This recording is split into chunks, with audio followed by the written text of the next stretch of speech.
This comparative study will be based on the film focus of genre and style.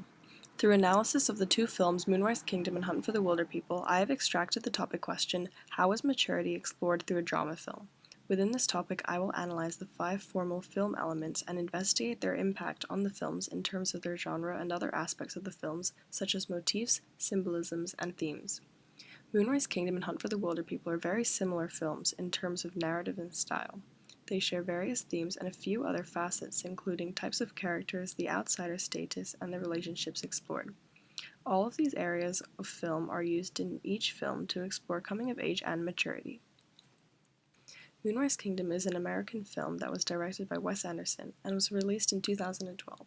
The film is set in 1965 in a fictional town called New Penzance, located in northeastern United States. Sam Shakusky and Susie Bishop are the main characters, both aged 12.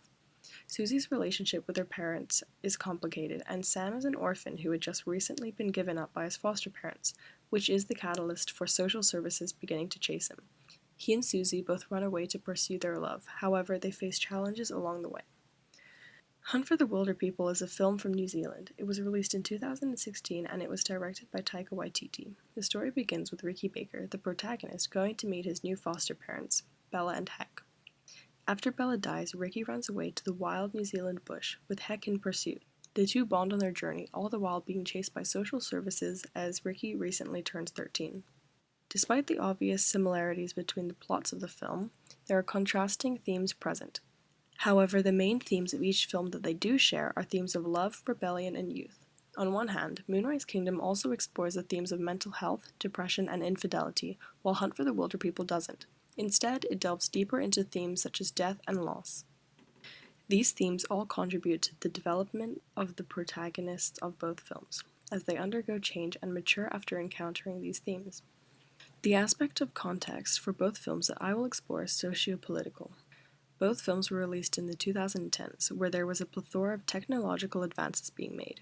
This comes across in the films as both parties escape to the wilderness, possibly suggesting a technological cleanse and using the idea of nature purifying the characters in order for them to mature. More specifically, however, the socio-political context associated with the two films are quite different in regards to their countries. In New Zealand, according to the Rotorua Daily Post, child abuse is a Maori problem, and that it's predominantly Maori children who are being abused and killed. Ricky Baker is a Maori 13-year-old, and he is portrayed as less fortunate as other kids as he is an orphan. His behavior is reckless, and he's often considered a bad egg by other characters because of this. In New Zealand, many Maori people are faced with the issue of profiling, and it could be detrimental to their employability or education. It is also important to note that the director, Taika Waititi himself, is of Maori descent. The director does not shy away from discussing this issue. He stated that he thinks New Zealand is the best place on the planet, but it's a racist place. This evidently reflected to an extent in the film, as Ricky Baker is a Maori boy and he is presented as an outsider for much of the film, which is a prominent technique evident in both films. In the United States, there was once again some controversy regarding the youth, more specifically Boy Scout groups. In Moonrise Kingdom, the Boy Scouts play an integral role in moving the plot along, but also to present a number of themes, with the most significant being rebellion and youth. As discussed in The Federalist, Boy Scouts in the 1970s were quite different to how they are today. They were encouraged to roughhouse and be adventurous. Now, they are not allowed to exhaust their energies into activities such as fishing or building tree houses like they used to. Now, they are said to have gone soft or are playing too safe, as the rules do not allow otherwise. This is clearly reflected in Moonrise Kingdom, as it is set in the time where Boy Scouts were reckless and unbound to rules, and we can see it in the violent nature of some of the boys. Power is thrust upon them when Scoutmaster Ward gives them the task to find Sam. Not only did they become violent, but they also act as though they are adults, further highlighting the theme of maturity and drawing links between the context and the film. The mise-en-scène of both Moonrise Kingdom and Hunt for the Wilderpeople contrast. The acting in Moonrise Kingdom could be argued to be quite mundane, but more so in the children. This could represent the weight of Susie and Sam's situation as they mature and learn more about the harsh nature of adulthood. The juxtaposition between the stylized and monotonous acting between the adult and child characters respectively all accumulate to aid the maturity among the younger characters. This can similarly be seen in Hunt for the Wilderpeople. The acting of all the characters, young and old, behave like children throughout the film. Once again, this makes the maturing aspect of the film much more evident within the character of Ricky Baker. Of course, other aspects of mise-en-scène, such as the props and setting, are used as devices to present the coming-of-age films. However, the acting is the most significant and impactful. As previously discussed, the two films both do and don't share themes.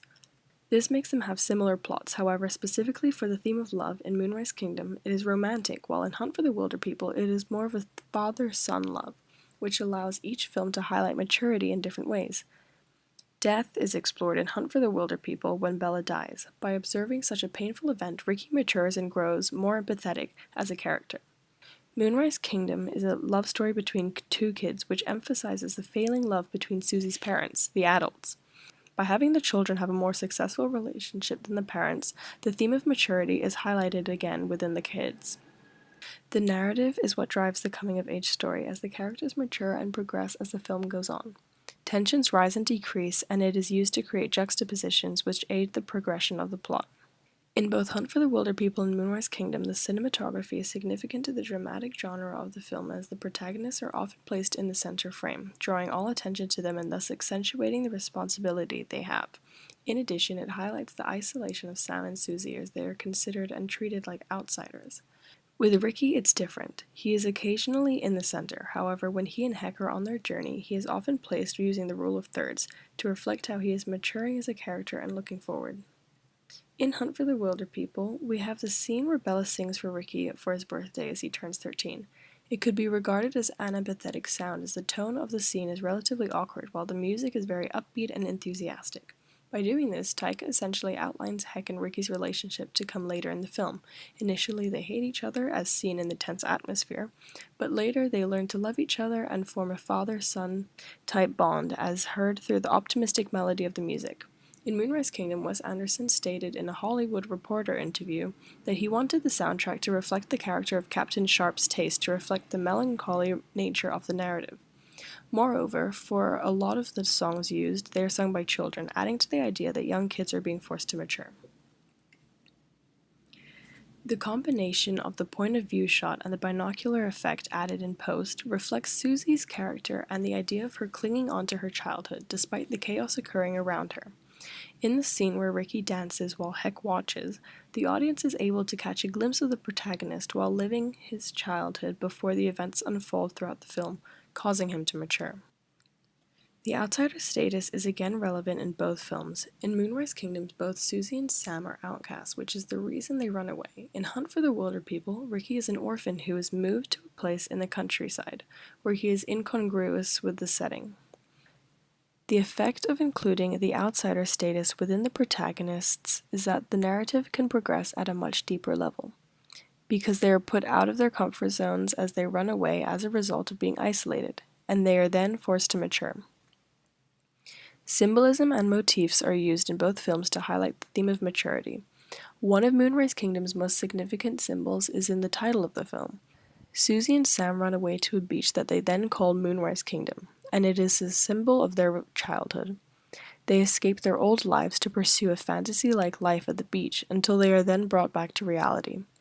This is a metaphor for the end of their childhood, and it is developed further through the location of Susie's home, called Summer's End. Her childish adventure is at an end.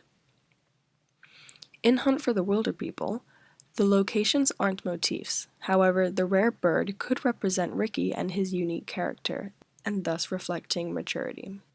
Moonrise Kingdom and Hunt for the Wilderpeople both explore the theme of maturity through symbols, the outsider status, and by using the formal film elements of narrative, sound, cinematography, editing, and mise-en-scène.